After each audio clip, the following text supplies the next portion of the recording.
whenever one of our clients is charged with a DUI or impaired driving or drinking, any type of drinking and driving offense refusal, our first goal, of course, is to hopefully have the charge withdraw, the Crown withdraw the charge outright.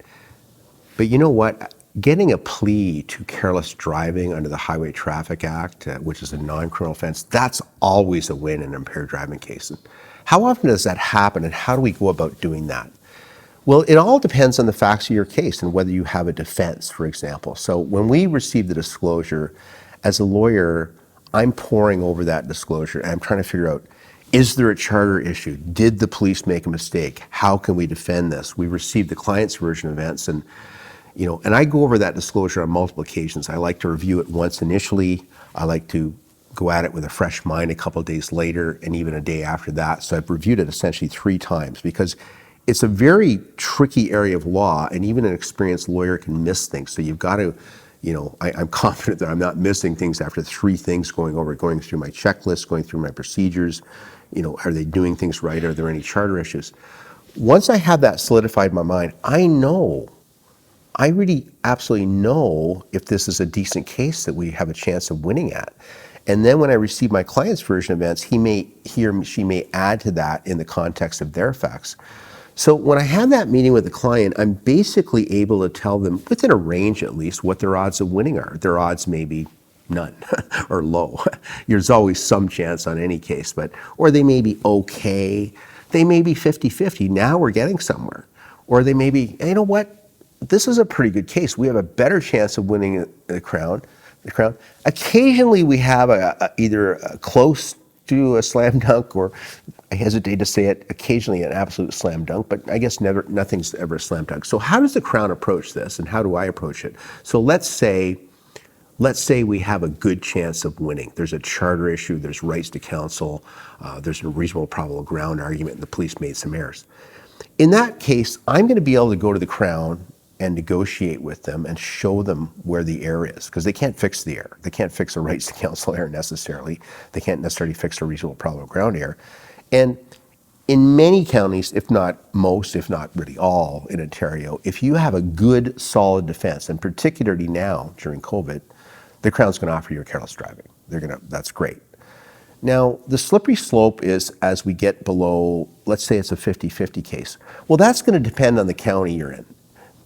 Every county's a little bit different how they approach impaired driving, drinking and driving case. There's some counties now, especially during COVID, where there's any reasonable charter issue or any reasonable mistake the police made where the Crown thinks, it's a 50-50 case, I'm going to resolve this with careless. Well, that's great, we're going to get that. And I'm not going to get into naming counties. Well, I'll name one. Windsor is good for that, for example. Our office operates across the province, and Windsor's moving their files very nicely, and I tremendously respect that. So if you in Windsor can show them a reasonably good chance of winning, and 50-50 is a reasonably good chance, we always go to trial on that, they're going to offer you a careless driving. There's no question about that.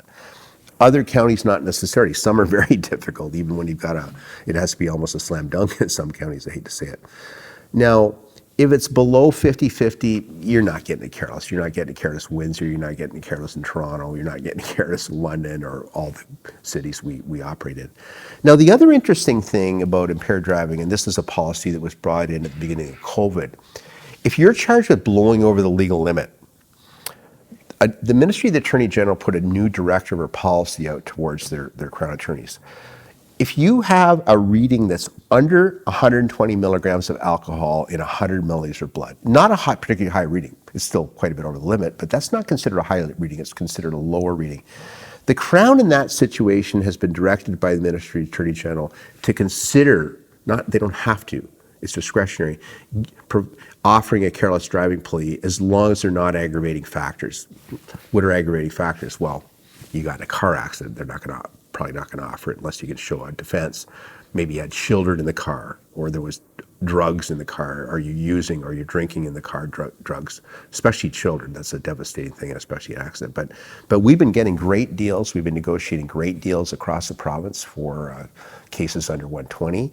We've had great deals when we've been able to show the Crown a particular defense. And by the way, sometimes you don't want to show the Crown your cards because there's some errors that the police made and there's some charter issues that they might be able to fix and you don't want to play that card. So you're playing cards when you know, you see it in the disclosure that it can't be fixed, and you're now trying to negotiate a careless driving plea. The other interesting thing about this is sometimes your Crown will say no to us. You know, we meet with them. They don't review the file that hard. There's a lot of work to this, by the way. There's case law. There's hours and hours and hours of work, and the Crown looks at the file. I don't agree with you. Okay, great. Let's go to trial. So 30 days before the trial or 60 days before the trial, we file documents called a charter application, which is a factum, long written submissions, case law, plunk it on the Crown's desk, serve them. Oh my God, they look at it and they go, he's right, or she's right. There's a great defense here. I should have resolved it 10 months ago.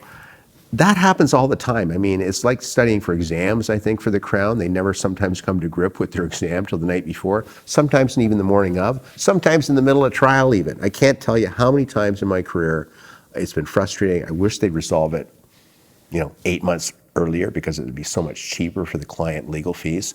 We have to serve all these documents, do all the work, client pays all these legal fees, and the Crown says, hey, you were right 8 months ago. Well, I know I was. I talked about this 8 months ago, but you didn't read the file. It happens every day across the province. But mind you, I can tell you this, the Crown's been much better during COVID. There's delays in the court system. They've been moving the files better. They're taking a harder look at courts. But it still happens. I mean, we even resolve matters halfway through the trial where the Crown still won't offer a deal, and now they see we're winning the case, and the judge is rolling their eyes at the Crown's case. The judge wants to go to lunch because they know we've already won. Oh, here's your careless deal, or here's your no unsafe left turn deal. And you might say, well, if you're winning, why would you accept a careless? Because you don't know. There's still a risk. A careless, I remember what I started off at the beginning of the video, careless driving plea, avoiding a criminal record is a win, is a win, is a win on an impaired driving case. There it is in a nutshell, whether we're going to be able to get you a careless driving plea in this province. Thank you for watching our video. We are absolutely committed to bringing you the best possible criminal and DUI educational videos. If you found this video helpful, please like it and subscribe to our YouTube channel. If you've been charged with a criminal offense in Ontario and require our services, please click on the link in the description below.